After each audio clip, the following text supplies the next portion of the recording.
Would you lead us in the pledge, please? I pledge allegiance to the flag of the United States of America and to the republic for which it stands, one nation, under God, indivisible, with liberty and justice for all. Jacob, would you lead us in prayer? Your gracious and heavenly Father, Lord, thank you for bringing us all together here today, Lord. Thank you for this food and nourishment of our bodies. Lord, just please go with us as we try to change our country and to rid the world of polio. Lord, just bless those who are helping others in our communities. It's in Christ's name I pray. Amen. Amen. Nelson. Yes, I'm going to throw you all a curve today. Uh-oh, there we go. Yeah, you need the words. Oh my. This is in honor of our Arkansas Repertory Theater speaker today. And so I thought we should sing something. I looked in our songbook and there was nothing, this was not in there, and there was nothing that had anything to do with theater. So I sent the words to Aaron, and he's flashed them up there. You all be sure and look at this. Arkansas Repertory Theater has some wonderful productions. Sandy and I have enjoyed this for years, and so look at that, because there's some good ones going on. Okay, here we go. Now I'm expecting you to really sing, because you're bound to know this. And Matt McDonald should know it. His mother could belt it out better than anybody I've ever seen. But here we go.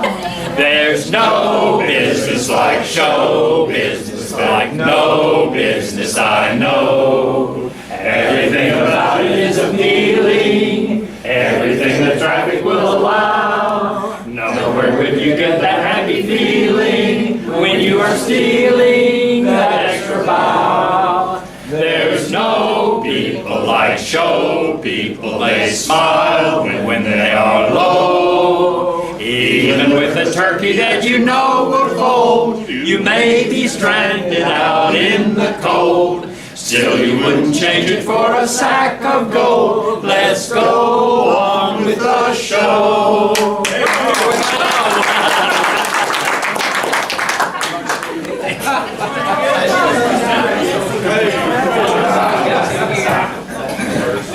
Very appropriate, Nelson. Thank you. That was fairly good.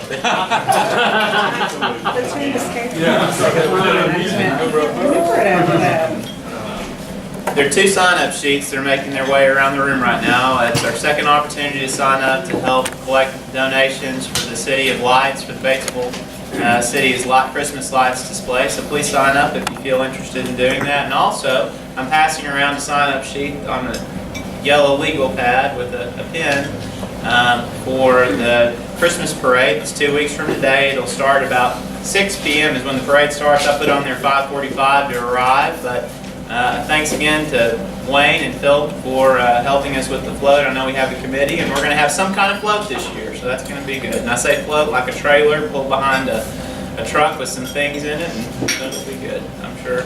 Will we be able to ride on it? I think that's the idea. That is the idea. We don't have to walk. We'll be riding this year.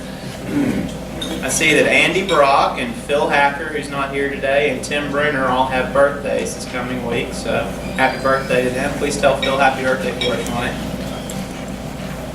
Donna, I know we talked about grants. The reason I wanted to bring up the grants for the club, we've been funded, and the Coats for Kids project is a program that we do with the Batesville Board of Realtors.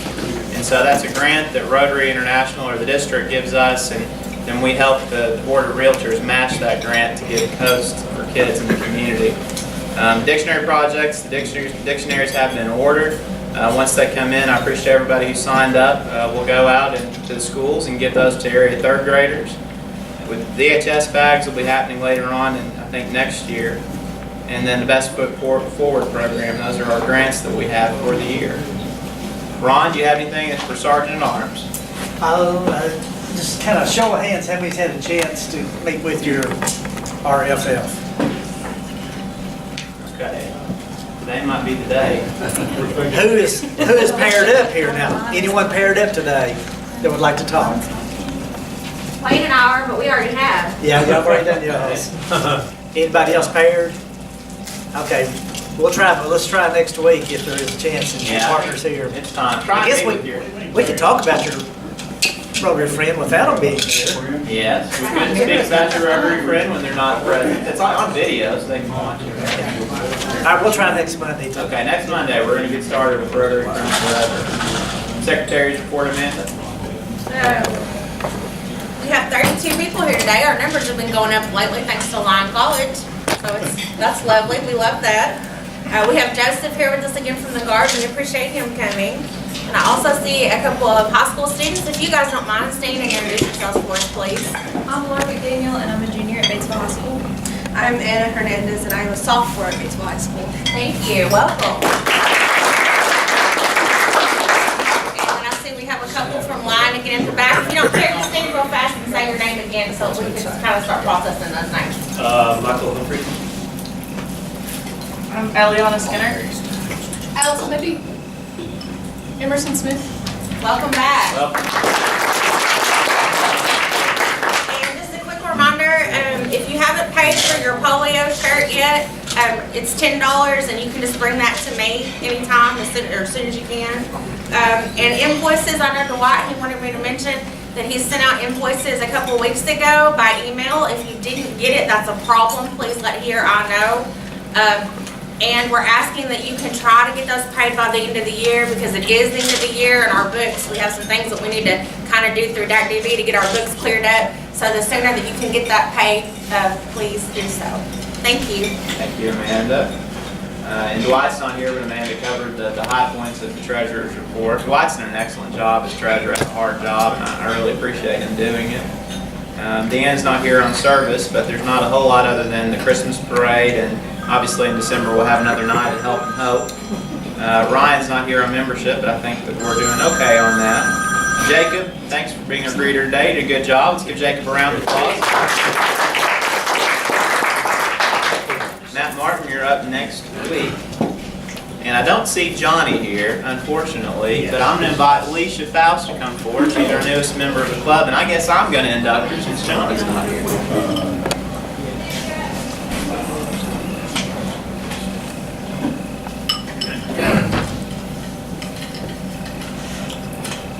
Good photo opportunity. Let's get it. Alicia, we're glad to have you here with us. Rotary was started in 1915, I think, by some people in Chicago, a lawyer, and some friends that were kind of bored and needed things to do during their lunch hour. They started meeting, and they rotated around from different businessmen's offices and eventually formed this large organization that's international. And so instead of, I don't have a good speech like Johnny normally does, but I'm going to invite you to tell us just a little bit about yourself. My name is Alicia Faust, and first off, I want to say thank you to each of you who's given me this opportunity to be a part of y'all's organization. Second, I am married. My husband's name is Shane Faust. We've been together for 20 years, and we have 3 beautiful children together, 2 stepsons and 1 daughter. And my oldest stepson has given us a beautiful grandson, and he just recently turned 2 back in July. I work for the bank with Community Insurance Professionals. I've been in the insurance business for 18 years. I work in the accounting department, plus also sell personal lines insurance, such as home and auto insurance. So it's just a little bit about me. We're glad to have you. Let's welcome her to the club.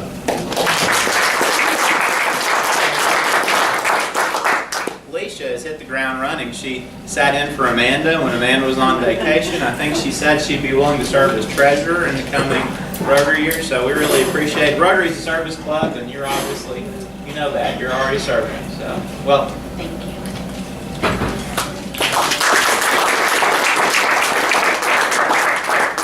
Any other announcements for the other club or the community that I've missed? Anybody? If not, Donna, come on up and introduce our speaker. We've already had a song in his honor, since it's not really anymore. It's not the first one knocked it off. John Miller-Stephany, told you, producing artistic director, is only the 3rd person to hold the leadership position at Arkansas Repertory Theater since the Rep's founding in 1976. Before moving to Little Rock, he made the Twin Cities of Minneapolis and St. Paul his home. In Minnesota, he served on the staff of the esteemed Guthrie Theater for 19 years. as its first artistic administrator from 1996 to 1999, and then as the associate artistic director from 1999 to 2015. While at the Guthrie, he directed 17 acclaimed productions for the theater, several of which are some of the most successful productions in the Guthrie's history. Prior to 1996, John lived in New York City, where he worked over the course of 16 years for the Acting Company, America's only professional classical touring repertory theater.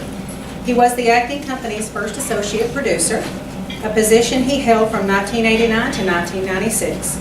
He is delighted and honored to be working with the REP's dedicated and hardworking board, staff, and volunteer corps, and he looks forward to sharing the transformative power of live professional theater with the people of Greater Little Rock and the beautiful state of Arkansas. I heard John speak at the Sherwood Club, their breakfast club, and it renewed my interest in theater, so I know that he will do the same for you, John. Thank you.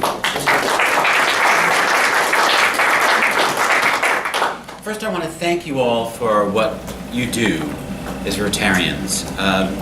It's inspiring to hear about a group of people who are so dedicated to their community. And in that way, I would say that we have similarities because, in fact, I believe in the power of theater to improve a community. And so I think our goals are very, very similar. I'm originally from upstate New York and then moved to New York City to go to school, to NYU. And when I was in New York, for a couple of years I worked for the Schubert Organization, which is the largest commercial theater producing organization in the country. They actually own almost half of the Broadway theaters are owned by the Schubert Organization. And I was very interested in getting to know what they did. It's a commercial theater organization, which means actually it's all about making money. And that was not at all where my heart lies in terms of the theater. In some ways, in the commercial theater, what happens on stage isn't nearly as important as what's happening at the box office. Really, they're interested in what the take is at the box office, and there's nothing wrong with that. I acknowledge, and there's some great artistry in the commercial theater, but that's really not what interests me. What I'm interested in is an ongoing relationship between a community and the theater organization. It's what we refer to as not-for-profit theater. And that's where I found my home, working in the not-for-profit theater. As Donna had mentioned, I worked for a company in New York City called the Acting Company, which was a touring company, touring productions all across the country and even internationally. And then I worked in Minneapolis, St. Paul for one of the most prestigious and largest not-for-profit theater companies called the Guthrie Theater. And when the opportunity arose to be considered for the rep's job, I jumped at it because the rep Arkansas Rep has a very, very good reputation in terms of the National Theater, and the work that they do there is really top-notch. So let me tell you a little bit about the difference between what a commercial theater does. So the Robinson Center, which probably all of you know, the very large auditorium in downtown Little Rock, recently underwent a renovation, and it's much improved now. It's an older building. It was built during the Works Progress administration, and it had a facelift, I think, in the 70s. But it was not a particularly great venue to see theater. They bring in shows that are touring companies. And those touring companies they're booked out of Tulsa by an organization called Celebrity Attractions. And they tour, they'll play Oklahoma City, they'll play Tulsa, they'll play various sites around the country. And while I think there's a great merit in that, it's similar to the Schubert Organization. And because they come in, they're there for a brief period of time, and there's no longer long interaction between a community and what's on the stage. And the Rep is very different. The Rep is the only professional resident company of its kind in this entire part of the country. For a 300-mile radius, there's not another theater like it. You have to go to St. Louis, or I think there's one in Nashville, Certainly in Texas, there are a couple of. In what these theaters, they're about serving a community. Not unlike, in some ways, a hospital or a university is about serving the community. They just do it in a different way. And yes, it's about providing entertainment. And it's a very special kind of entertainment to me, because it's visceral, and it's dangerous, and it's immediate, and it's built upon the exact moment that it's happening.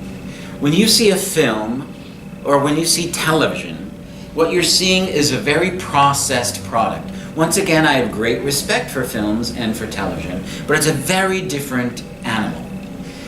Those pieces exist outside of the moment in which you're enjoying them. They can go in a can, you can revisit them, you can put them in your DVD. It's very different than what a theater experience is. Theater experience is mercurial, and it's absolutely of the moment in which you're there, and you're a part of it. In some ways, I like to refer to it as it's like a football game in some ways, in that you are part of the action, and you are actually determining, in fact, in the theater, what's happening on that stage. Because no two audiences are alike. And you'll hear actors, leave after a performance and say, oh, what a great audience that was, because they actually, were in tune, and they laughed and they enjoyed things in a verbal way that another audience may not. So there's this energy that happens. You're breathing the same air that the artist on stage is breathing. And what happens to me, for me, it's magical. What happens is you have a disparate group of individuals come together. Some may have good days, some may have had bad days, different political views, different religious views, all these different people coming together. And they come together, and if it's a good theatrical experience, what happens is you transcend the differences, and you start to understand things as a group. You start to enjoy things as a group. It's very much a community-building organization. You start laughing at things together. You start feeling things together.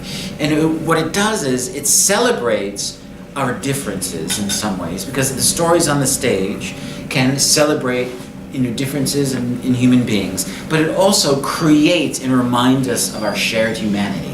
And for that, it's really important that it's a group activity.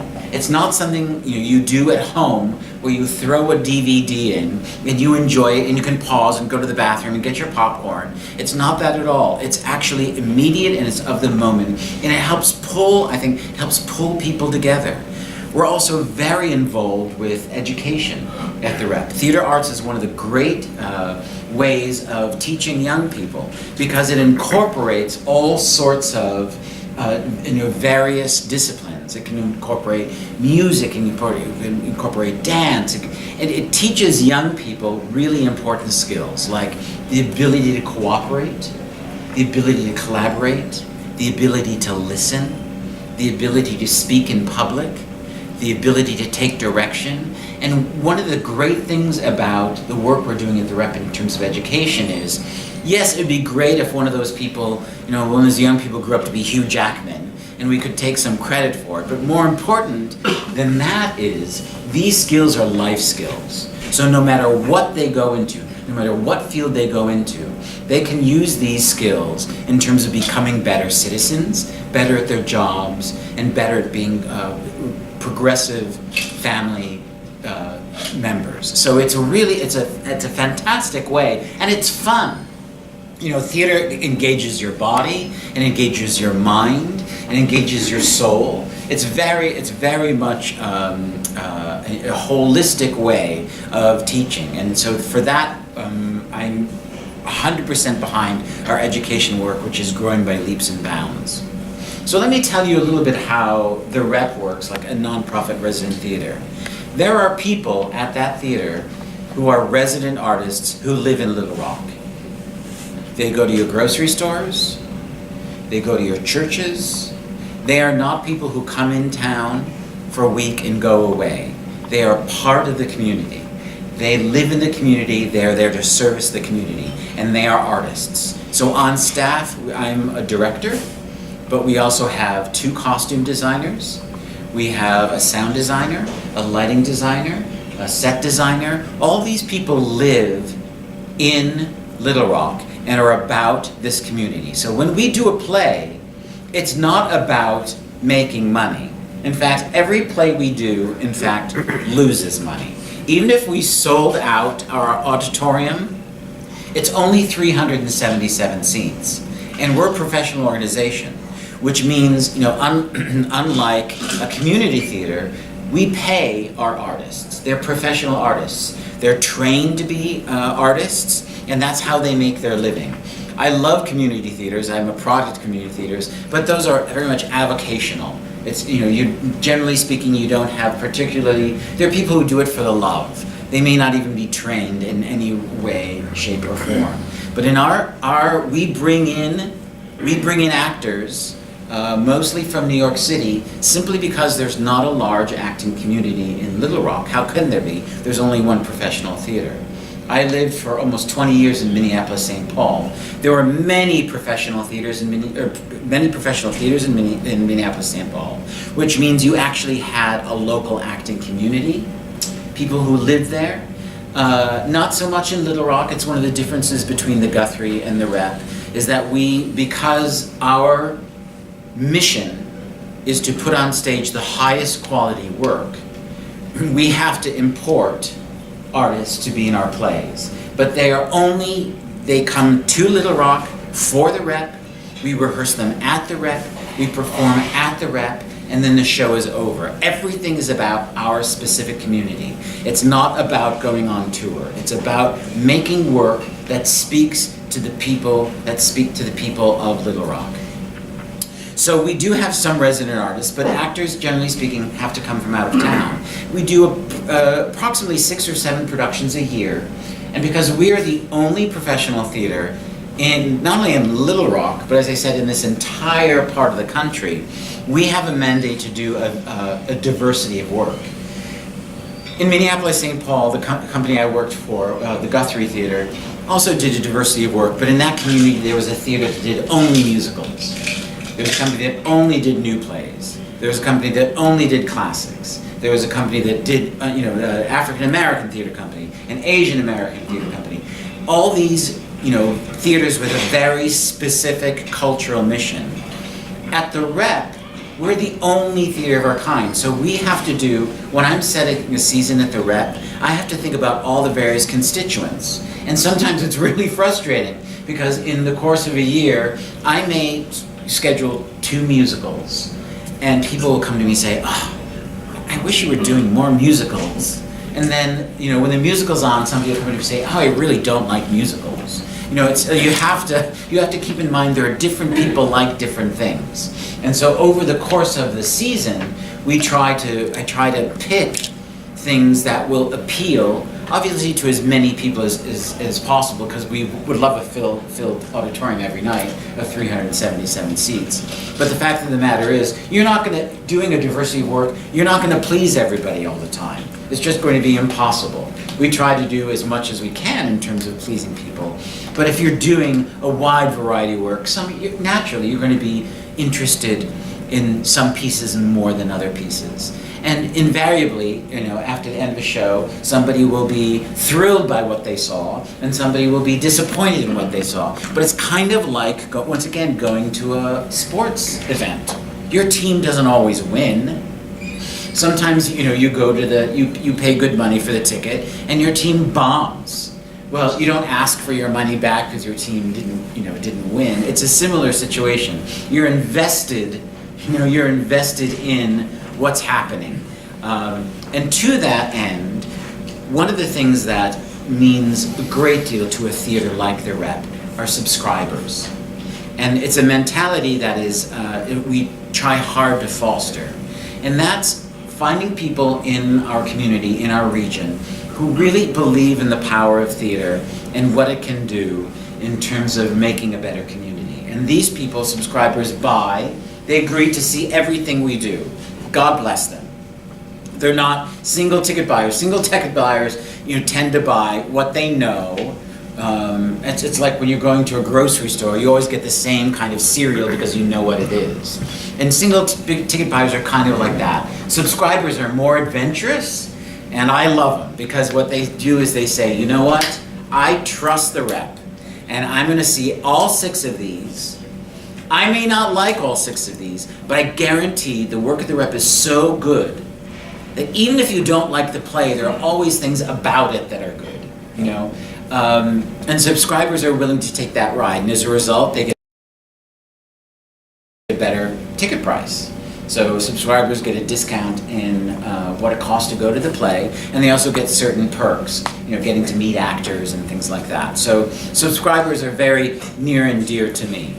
The other thing it's important to know is, as a professional resident theater company, we work with the best in the business, which means we actually work through collective bargaining agreements with different unions.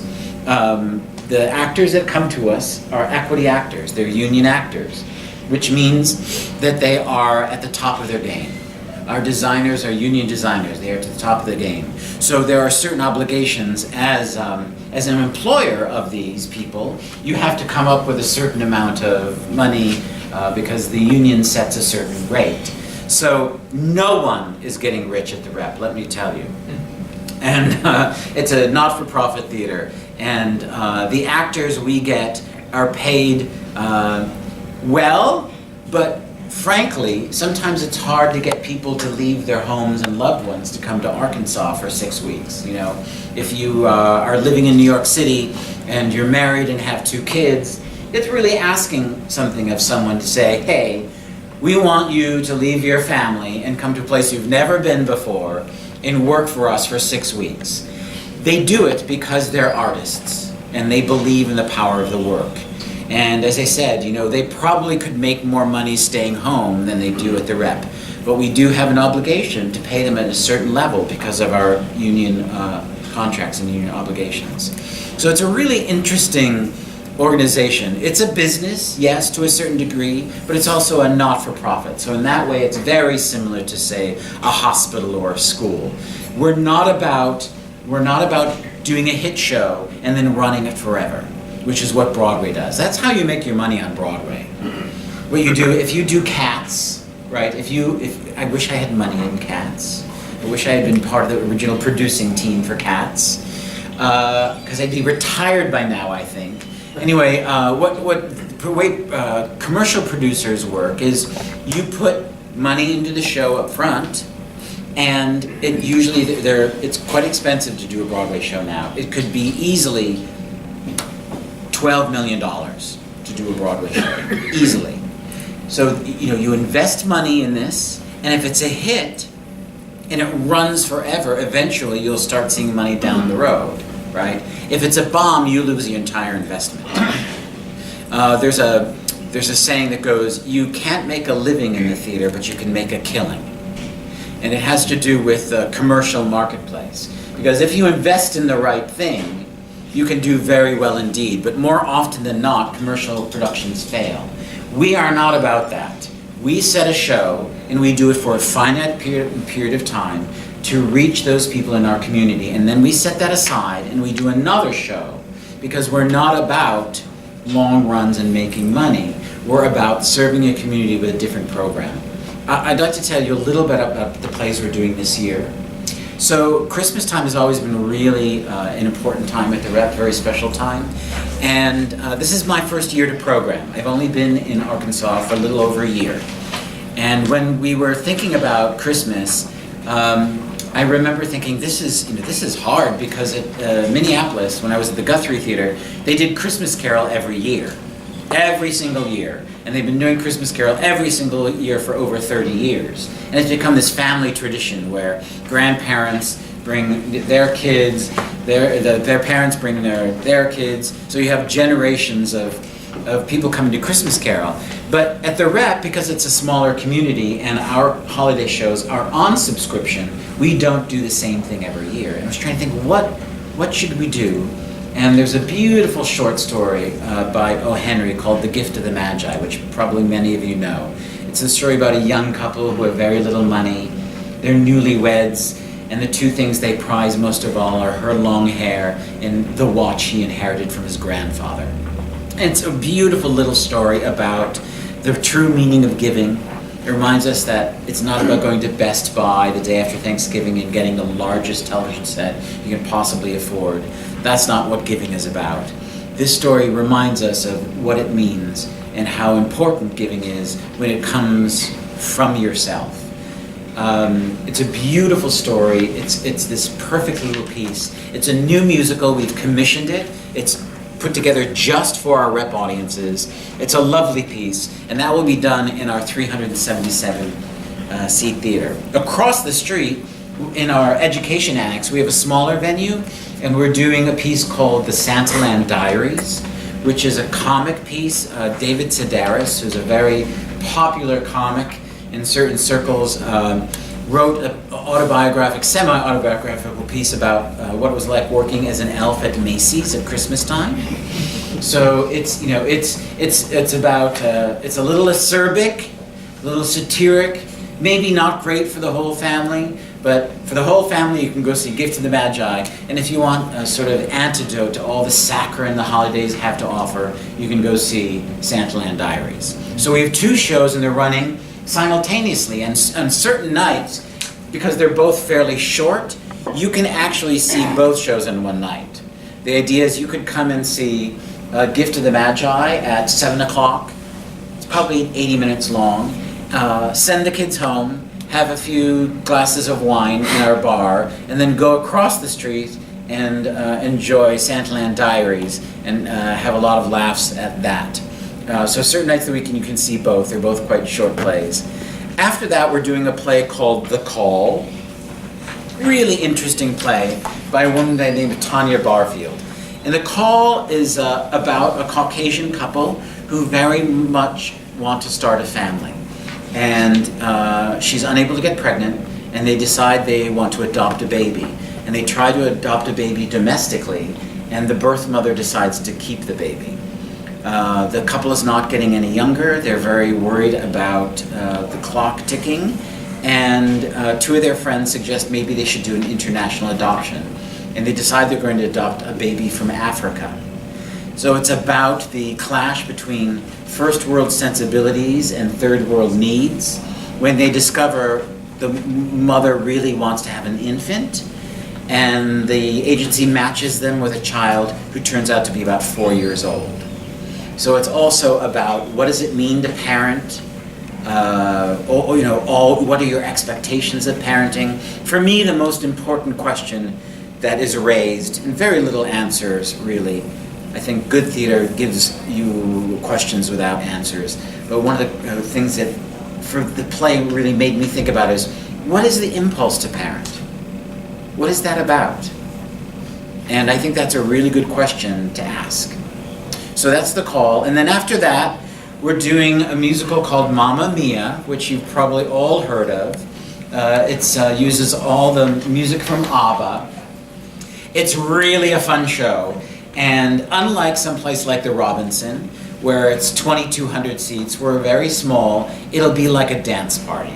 I've actually seen the show twice on Broadway, and both times audience members literally sang along and got up in the aisles and danced at certain points. So it's that type of really fun entertainment. And then the last play every year is called God of Carnage, which sounds very scary. In fact, it's also a comedy. It's about two couples who are rather upwardly mobile. They both have boys who are, pre-adolescent boys, and the two boys get into a fight on the playground. One boy picks up a stick and hits the other kid in the mouth, and his teeth come out. So the parents have to get together to talk about it. And they think they're going to do it in a very mature conflict resolution way. And as you imagine, things go south very, very, very quickly. And the parents end up behaving much worse than the kids ever, dreamt of behaving. Really funny piece. I directed a production of it at the Guthrie in Minneapolis, and it was a huge hit. And on Broadway it stars James Gandolfini, if you remember him from The Sopranos. So it gives you an idea of the tone of the piece. So I know we're running out of time, so I'd be happy to take any questions you might have. Yes? Who decides what shows y'all are going to have each year? Do you have like a Me. committee or? what do you usually do? I mean, if you don't mind, No, not at all. to come up with the ideas, do you Not at all. research what the community might be interested in? Do you, Yes, sir. How do you go about coming up with that? Well, I speak to colleagues a lot, both at the theater and across the country. So I've been in the theater business for quite a while, and I know quite a few plays. And it's a matter of balancing things out and making sure that we're doing a program over the course of the season that is attractive to different people. Part of it has to do with budgeting, to be honest with you. We can't afford to do all big musicals. Mamma Mia, there'll probably be 22 people on stage. That's a lot of people to pay in a small theater of 377 seats. So part of it has to do with you want to be fiscally responsible. You also want to find a variety of things. So I speak to colleagues, and at the end of the day, it's a situation where I have to feel good about. As the CEO, I have to sort of feel right that it's a good mix. And I don't have a crystal ball. Sometimes I'm very wrong. But what I will tell you is that every production at the Rep is of such a high quality. It's the reason I moved to Arkansas. It's really good work, far greater than you might expect for our budget. The company I worked for in Minneapolis, St. Paul had a $27 million a year budget. The Rep's budget is nowhere near that. It's many, many, many, many, many times smaller. But the work at the Rep, I think, is as strong as the work at the Guthrie. And that's because we have some people who work really hard. And so I listen to them, too, when we're putting together a program. You mentioned the board. Is the board a local board? Yes, sir. Yeah. Yes, sir. So the sort of the theory, or well, it's more than a theater. The practicality is a nonprofit arts organization belongs to the community. Is the philosophy. So we as an arts organization, we belong to the communities of Central Arkansas. The board are representatives, community representatives, who watch over the theater, their governance, and they are people from the community who care about the art form. And then the board hires me, and I'm put in charge of the daily operations, and then the staff reports to me. But ultimately, the idea is that we're beholden to the community, and the board are watch guards for the community. Yes, Do sir. you have a feel for how many percentage-wise come from outside Pulaski County to see your plays? So I actually had the box office run a figure in terms of people from Batesville, and it was a little under 300 from Batesville. So people come from hours away to see. The vast majority are local. I will admit that the vast majority are local. But one of the great things we do is we do matinees, many matinees, and so it makes it easier for people to come in from out of town. It's a great excuse actually to come in from out of town and have a really nice lunch, see a play. Yes, sir. You mentioned ticket holder. Yes, sir. In a play that has 300 seats, let's say, what do you look for with your subscribers? Are you looking to try to get at least 150 subscribers, or Right. do you have a number there? It's kind of like half? Or? Right. So we, depending on what the play is, it depends on how many performances it gets. Like Mamma Mia are going to be more performances of Mamma Mia than The Call. But we're looking for about 3,000 subscribers over the course of the year. Yes. One thing I wanted to point out that I really like, I went online just to look at the subscribership, and I did this a few months ago. I like it because on each play that's going forward, you can look directly into it, and it actually shows you, this is comparing to a movie rating, so you know if it's appropriate to take your kids, your grandkids, or if it's something you just want to go out for a, mom and daddy night or an adult night. And so I really like that it gives you a really good basis as to what to do. So I was thinking, do I want to take my daughter Right. to see this one? It sounds Right. great. But then I looked at the rating and thought, well, would I like to see a movie? No, probably not. So this will be something I'll, grab a friend to. So I really like that. Online is a very good resource. Delighted to hear that. It's kind of a slippery slope, I have to say, because no two kids are exactly the same, and some kids at some age can handle things that other kids can't. So if you go on our website, on the production page, it'll say content and suitability, and it'll give you some information about what it is. Because the last thing we want to do is, offend anybody. But so if you look on our website, and interestingly enough, the last play we had, this is just an example, we had a group of high school kids come, and they loved it. And we had a group of college kids come, and the chaperone was very upset about it, even though they're college age. So it's really hard to decide, which is why I like to put the information out there and let people decide for themselves. Thank you very much, John. Thank you. Before you sit down, or you're already sitting down, we have a drawing we need you to do. It'll come to you. That's all right. It's on Amanda's up. And Myers Davis Consulting will be our speaker next week. Thank you. Okay, 231-7638. Audrey? Last ticket. Audrey, you had to share the half of your take with your former RFF. Oh. Where's Kirby? I don't believe you got the check. Okay. 28 cards left. $980. That's great. John, we have a literacy project too. We'll donate a book in your honor to the local library. So thanks for coming. Any other announcements for the good of the club? If not, we'll end with the 4-way test. Number 1, is it the truth? Number 2, is it fair to all concerned? Number 3, will it build goodwill and better friendships? And number 4, will it be beneficial to all concerned? Have a great week.